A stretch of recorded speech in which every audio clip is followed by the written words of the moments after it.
Perasan tak tuan-puan, kenapa sekarang ni makin banyak bank mula tawarkan akaun emas digital? Hampir semua bank dah tawarkan akaun emas digital hari ni. Jawapannya mudah tuan-puan. Bank dah tahu ramai orang dah mula celik kewangan dan pilih emas untuk melindungi nilai duit mereka.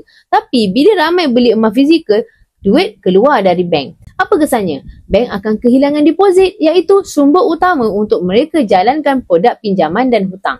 Dan bank buat duit yang banyak dengan memberi hutang. Ini produk utama mereka tuan-puan. Tanpa deposit, bank susahlah nak salurkan pinjaman kepada tuan-puan balik. Bila pinjaman kurang, keuntungan mereka juga akan turut terjejas. Sebab tu kita lihat semakin banyak bank tawarkan produk simpanan emas. Bila kita simpan duit di bank, kononnya untuk simpan emas, mereka boleh pinjamkan 10 kali ganda dari apa yang kita simpan melalui fractional reserve system, iaitu sistem kewangan. Jadi untuk tarik balik duit pelanggan ni, bank akan tawarkan akaun emas digital.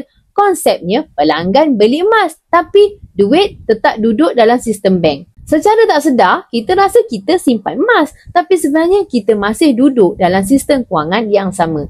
Kalau nak lindungi nilai tuan-puan, carilah emas yang tuan-puan boleh pegang emas fizikal.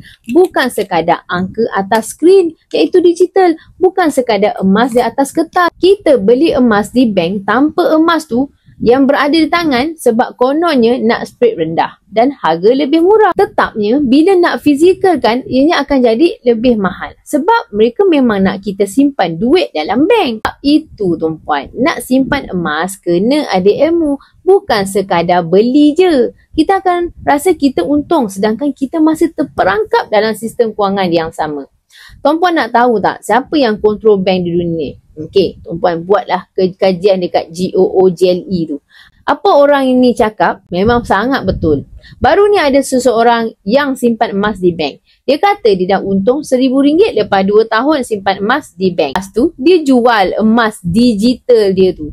Dia pergi pula beli barang yang dia tak perlukan pun. Sebab spread rendah, kita pun pergilah tarah simpanan kita. Jadi, kat mana untungnya? Nak beli emas dan nak keluar dari sistem kewangan yang sedia ada, kena mula simpan emas, dan emas yang terbaik adalah emas fizikal yang berada dekat tangan kita. Pengalaman daripada Tuan Adam Fahmi yang mempunyai pengalaman dalam bidang emas selama 13 tahun, emas fizikal yang terbaik adalah emas public gold. Tuan-puan nak menabung emas di public gold dan nak mendapatkan emas public gold macam ni, tuan-puan boleh klik ni bio saya. InsyaAllah saya akan bimbing sebaiknya.